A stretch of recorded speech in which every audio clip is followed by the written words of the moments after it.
మధ్య కాలంలో ప్రొఫెషనల్స్ అయితేనేమి, ప్రొఫెషనల్ పరంగా అయితేనేమి విపరీతమైన మానసిక ఒత్తిడి అందరిలో. హ్మ్. హ్మ్. సో, ఏ రాశులకి ఈ ఒత్తిడి ఎక్కువగా ఉంటది? అట్లేమన్నా తెలుస్తుందా మనకి? బై బర్త్ వృశ్చిక రాశి వాళ్ళకు ఉంటుంది సార్ ఇది. అబ్బా!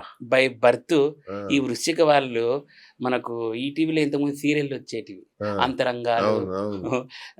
కళాంజలి అనేవో, యెస్. అవును. కలంకిత. కలంకిత. ఆ! ఓ ఈ టైప్ కలంకిత. ఈ టైప్ ఆఫ్ ఇది వాళ్ళకి క్రషింగ్ ఉంటుంది మైండ్‌లో. అబ్బా! కానీ రాజయోగ జాతకులు వాళ్ళు. ఆ! కానీ మైండ్ సరిగ్గుండదనమాట. మెంటల్ టెన్షన్ అంతా. ఓకే. రాజయోగాన్ని పొందగలిగే జాతకులు. కానీ మనసులో మటుకు ఎప్పుడు అలజడి సునామీనే. హ్మ్. కాబట్టి వీళ్ళు బై బర్తే మెంటల్ టెన్షన్ తోటి పుట్టే జాతకులు వృశ్చిక రాశి వాళ్ళు. ఓకే. తర్వాత కర్కాటక రాశి వాళ్ళు. రైట్. వీళ్ళు శుక్లపక్షం, కృష్ణపక్షం ఈ తిథుల ఆధారంగా వాళ్ళ జీవితం ఆధారపడి ఉంటుంది. సో, గురూజీ మీరు ఇంతకుముందు చెప్పారు. ప్రతి రాశి వాళ్ళు ఒక దేవత పేరు చెప్పుకుంటూ వచ్చారు వీళ్ళు. అంటే రాశులను బట్టి కూడా దేవతారాధన మారుతుందా? అవునండి. ఎట్లా అంటే చూడండి సార్, ప్రతి జాతకంలో కూడాను ఇష్టదేవత అనేది ఉంటారు. ఓకే.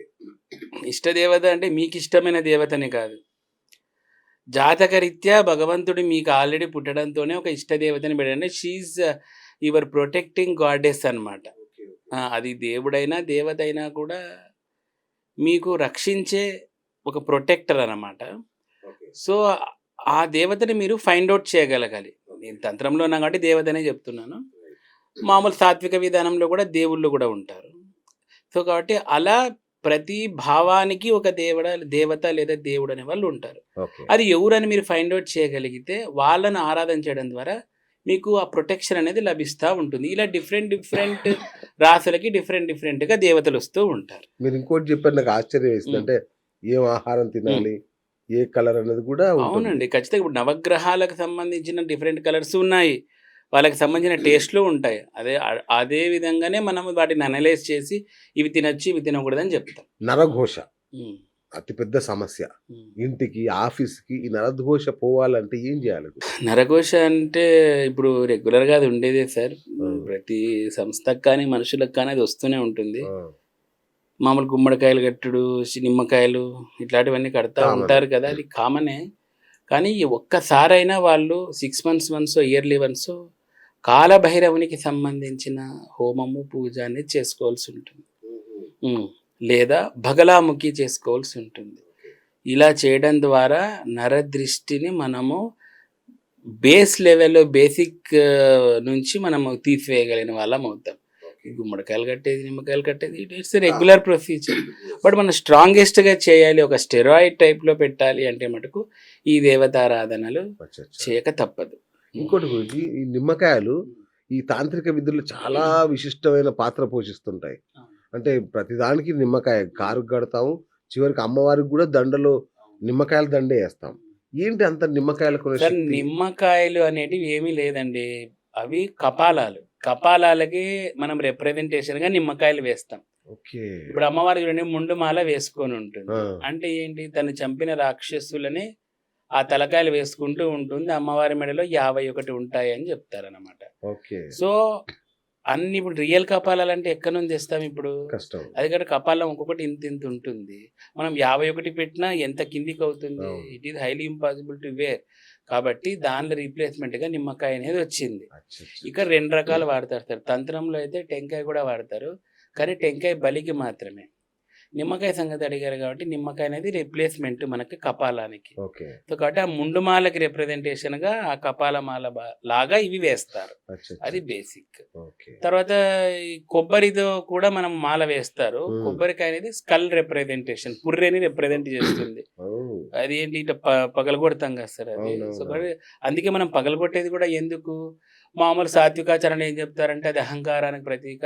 నేను భగవంతుని దగ్గర అహంకారం సమర్పించినాను అని చెప్తారు. ఆ! వీడు ఏమీ సమర్పించే టెంకాయ ఒకటే సమర్పిస్తాడు. అవును. ఎవరు సమర్పిస్తారు సార్ అహంకారాన్ని? ఎవరైనా సమర్పిస్తున్నారా? అస్సలు.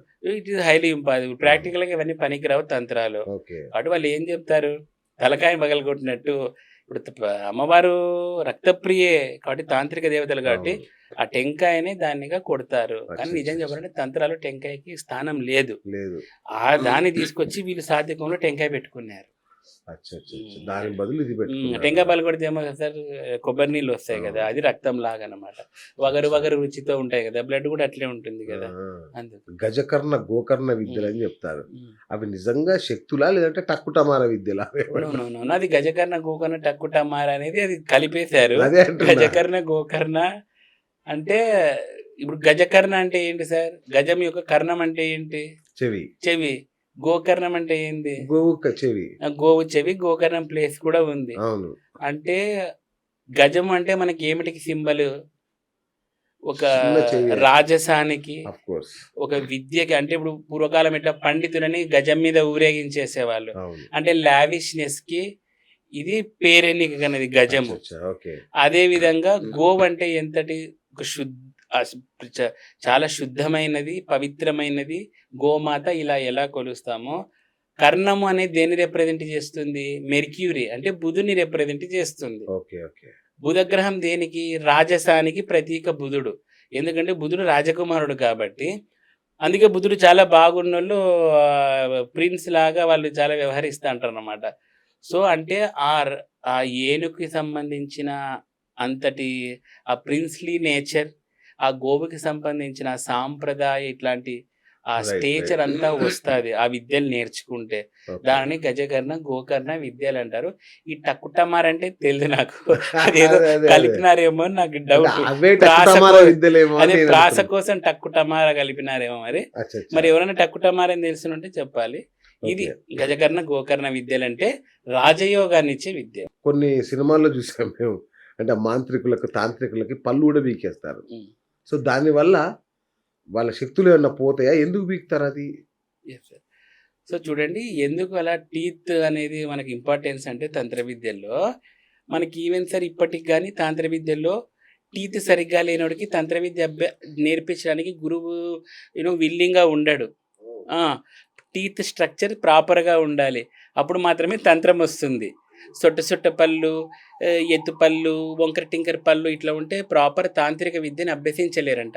చక్కటి పలు వరుస ఉండాలంటారు. ఎందుకు పళ్ళకి తంత్రానికి సంబంధం అంటే, టీత్ అనేది ఎప్పుడు మెర్క్యూరీ.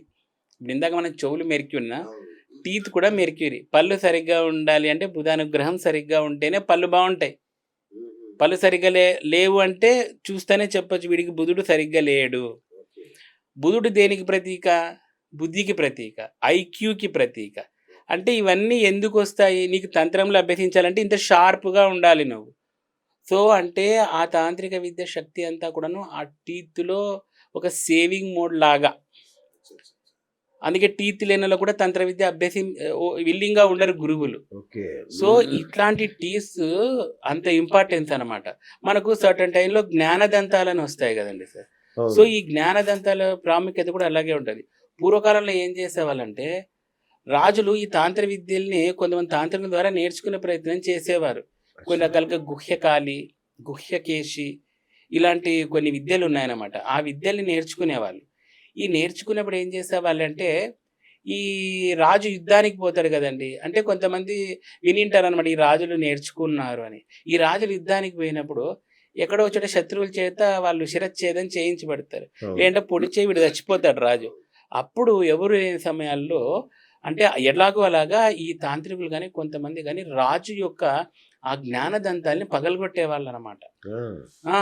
పగలగొట్టి ఆ టీత్స్ వాళ్ళు తీసుకునేవాళ్ళు. ఎందుకంటే ఆ విద్యను అభ్యసించాడు కదా, కాబట్టి ఆ టీత్కి అంత ఎనర్జీ ఉంటుంది. ఆ విద్యను సేవింగ్ చేసే మెమరీ కార్డ్ లాగా. ఇట్స్ జస్ట్ లైక్ ఒక అజంప్షన్ అనుకోండి. సో ఒక విశ్వాస, అదంతా సేవ్ చేస్తుంది టీత్ అనేది. సో ఆ రాజదంతాన్ని తీసుకొని వీళ్ళు ఆ జ్ఞానదంతాల్ని మెడలో వేసుకునే వాళ్ళు హారంగా. దాని వలన రాజయోగము జ్ఞాన సిద్ధి లభిస్తుందని ఉండేదన్నమాట. ఇదంతా పూర్వకాలం మాట. సో అది ఇప్పుడు ఏమైపోయింది, అట్లనే టీత్లో ఇది ఉంటుంది కాబట్టి అందుకే తాంత్రిక మొన్న కూడా ఒరిస్సాలో ఇట్లాంటి సంఘటన జరిగింది. ఏదో చేతబడి చేశాడని చెప్పి వాడికి పళ్ళు పగలగొట్టేశారు. పేపర్లో వచ్చిన ఒరిస్సాలో జరిగిందంట. పళ్ళు పగలగొట్టేశారు. ఎందుకు పళ్ళు అంటే, పళ్ళు పగలగొట్టడం వల్ల ఏమవుతుంది, వాడు యొక్క అది మంత్రసిద్ధి పోతుంది, ప్రాపర్గా మంత్రం ఉచ్చారణ చేయలేడు అనేది ఒక కాన్సెప్ట్. కానీ ఒకటి ఏంటంటే సినిమాలో చూపించే తాంత్రికల్స్ చాలా తప్పండి. వీళ్ళకి తెలియదు, ఊరికే ఏదో చేసి చూపిస్తున్నారు. కానీ తంత్రంలో ఎప్పుడు అవుట్ స్పెల్లింగ్ ఉండదు. ఆ, ఉమ్. ఈ స్పెల్ చేయడం వాళ్ళు ఉండరు, చాంటింగ్ ఉండదు తంత్రంలో ఎప్పుడు. ఓకే. ఊగబ్బా సినిమాలో ఏదైనా బగబుగే బగబా అవును. ఇదంతా ఉండదు. ఓ, వాళ్ళు పలికేది ఒక్కటే. అసలు those people are going on a soft way, very silent way. ఇలా చేసుకుంటూ వెళ్ళిపోతారు. మన సినిమాలో ఓ భం భం అని ఏమేం చూపిరండి. ఆ, ఇదంతా ఒక ఎగ్జాగరేషన్ అంటారు అనమాట. దీనిలోనే తెలియదు కదా వీళ్ళకి. పోనీ ప్రాపర్గా అయినా రియల్ తాంత్రిక్స్ అన్న అడిగి చేస్తారంటే అది లేదు, వాళ్ళకి ఏదో సినిమాటిక్గా చేసేస్తారు. correct. అట్లాంటివి ఏమి ఉండవండి. వాళ్ళు చెప్పేది ఒక్కటే స్వాహ అంటారు, అది ఒక్కటి చెప్తారు అంతే. ఈవెన్ వాళ్ళ బీజ మంత్రాలు కూడా మనసులోనే వచ్చారు, అది రూల్ అలా ఉంటుంది. ఓ, ఇక్కడ వీళ్ళు చెప్పినట్లు జూ హో అదే కదా, ఇవన్నీ అట్లా ఇట్లా ఏమి ఉండవు. ముగ్గులు పైకి లేస్తుంటాయి అసలు. సో ఇదంతా ఊరికే ఎగ్జాగరేషన్ అండి. రియల్ తాంత్రిక్స్ అట్లా బిహేవ్ చెయ్యరు. Right right. సో అలా ఈ అవుట్ స్పెల్ ఉండదు, ఇట్లా రకరకాల కారణాలు.